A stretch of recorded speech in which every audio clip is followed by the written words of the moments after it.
Marco, pegue sua bola de cristal que agora previsões.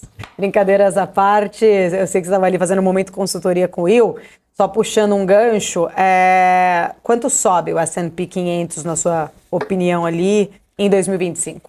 A gente chegou um grande momento, né, esperado dos nossos gráficos.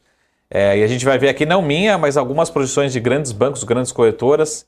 Vai ser o nosso momento aqui para a gente ver as projeções, que ficam bem em linha do que foi apresentado pelo Will anteriormente, né? Você estava acompanhando a entrevista anterior. Mas a primeira curiosidade, né? Eu tenho duas informações aqui, são curiosidades, e depois a gente fala um pouquinho das projeções. Então fica aí, daqui a pouquinho a gente vai falar sobre o que esperar para a Bolsa Americana em 2025, segundo os grandes bancos, as grandes corretoras, tá? Primeiro, são duas curiosidades, tá? Em relação a data centers, tá? A gente fala assim, por que os Estados Unidos, eles são, né, essa potência em tecnologia, na economia? E aí a gente tem diversas formas de medir. Uma delas, a gente tem aqui o gráfico, né? A quantidade, né, dos principais data centers nos Estados Unidos, né? Então, que é a primeira barrinha aí, de novo, reforçando, pessoal, todas as informações depois eu vou publicar também nas minhas redes sociais, daqui a pouquinho a gente fala sobre isso. Mas você vê qual que é a diferença, né? Não tem nenhum país, nenhum outro país que compete. Depois na sequência ali a gente tem os Estados Unidos, o primeiro, né? A quantidade disponível de data centers, depois a gente vem a Alemanha, a gente vem outros países, China também está dentro desse contexto, mas o número muito menor. Então, essa é um grande motivo. Mas a gente sempre lembra, acho que a grande discussão também, dos data centers, dos chips, enfim, está falando aí de computação quântica, vários assuntos. A gente lembra do quê? Da energia, que é o segundo gráfico. Quando a gente fala de energia especificamente, a gente tem que fazer, Marco, mas quanto que vai consumir de energia? E é justamente isso que a gente mostra nesse gráfico aqui, apresentado pelo time da Apollo, né, uma casa de research também internacional, né, de pesquisa internacional. Ele fala o seguinte, se a gente for, de fato, adicionar toda essa capacidade, né, de data center, essa demanda, essa projeção da Apollo para 2030, a gente está falando de adicionar simplesmente, só para vocês terem uma ordem de grandeza, que é o número 6 ali que a gente está vendo, né, que é a coluna do meio.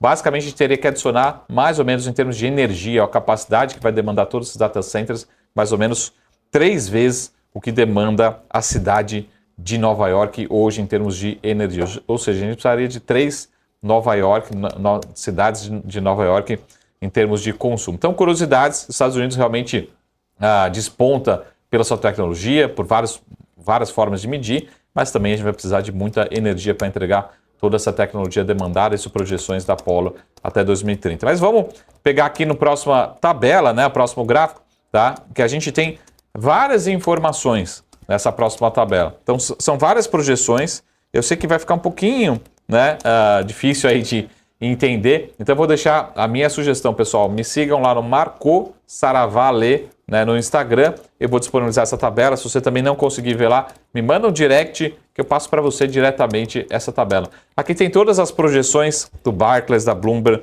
do Bank of America, do Citi, Deutsche Bank, as grandes bancos, grandes corretoras por vários temas, tá? E aí lá na última coluna, como a Paula me perguntou, qual que é a projeção para o S&P 500, tá? Tem vários temas ali sobre dólar, sobre decisão de juros, são vários principais temas para 2025.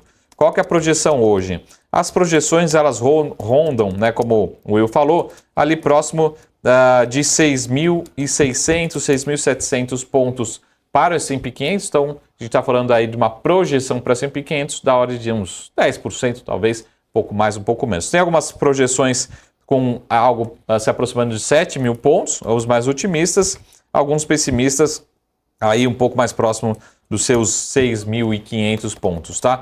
Reforçando, pessoal, me chamem pelo Instagram, por outras redes sociais que eu passo a tabela, vou publicar, mas caso você queira ver todas essas informações, né, dá um print, né, inclusive deixei num outro assunto, né, o que eram as projeções lá no começo do ano para o nosso câmbio no final de 2024, né, a gente relembrando aí quanta saudade, quanta coisa que mudou, né, já lembrando de uma música.